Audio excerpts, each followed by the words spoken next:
challenging was the circuit with these new cars today?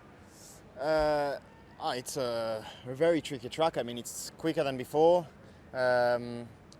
quite slippery also, but it's always the case on Friday here because obviously we haven't been driving here for 2 days and there are no other races during the year, I think. So yeah, it takes a bit of time before the track improves and get the final grip for qualifying. But yeah, overall it was quite a positive day for us. Tricky one. FP1 especially was very tricky for me. FP2 got a little bit better working on the car, and hopefully we'll do another step for tomorrow in FP3. We saw you bouncing around, quite a lot of porpoising. Is that something that's just when you've got a lot of fuel in at the end of the straight, you're going to have to deal with this weekend?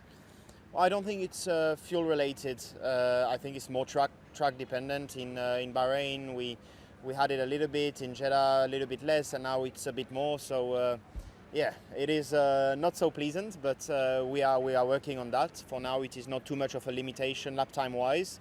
It's just for the comfort in the straight. It's not so comfortable, but I'm not here to have a car that is comfortable. I'm here to have a fast car, and for now it's looking good.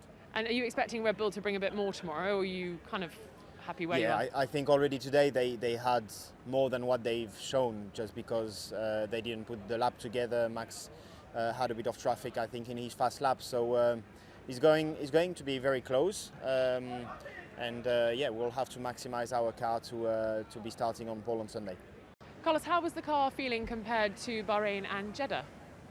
It was quite tricky out there. It was a very tricky tarmac. We found very picky, very quite tough out there to drive. You also saw the struggles that we were having with the bouncing. So it's not easy at the moment, but at the same time, I've been quick the 2 sessions. I've been in the pace, so looking forward to tomorrow. And how are the tyres behaving? Tricky to warm up here? Yeah, it's a tricky warm-up, especially on the harder compounds. But yeah, also the soft, it feels like the soft is fully ready for the first time lap, but then after cool-down laps, the soft keeps getting quicker and quicker. But it's not a warm-up thing, it's just a tire characteristic that we also saw in Jeddah, particularly on my side with the used tire, always feeling more comfortable than with the new.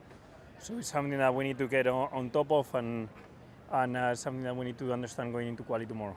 Is that something you can therefore prepare for? So scrub them a little bit in FP3 and ready them for the race so that you've only got used ones to play with? Could be an interesting strategy, but it's a bit too complicated. The end in quali we will go out on new tires because that's when you have the new tires available. But we will need to see what's the best run plan compromise, to go through the whole session. I feel like it's going to be an interesting quali because of this, a bit like in Jeddah, and like always, softer compounds behaving on the tricky side, which adds a bit of caveats, to the whole picture because it's already difficult to understand these new cars, which on top it's difficult to understand the new tires. So a lot of unknowns going into tomorrow. And just finally, there was a little bit of trouble with your front wing and the sensors. Can you tell me what you were trying to do and what was going wrong? It's very technical again. Try me. No, but it's typical. You run sensors on the front wing, and for some reason that front wing doesn't fit well with the chassis because of all the sensors that you have, and the mechanics couldn't fit it properly because of all the sensors that the front wing was carrying, and in the end you have to delay a bit. It's typical FP1 issues.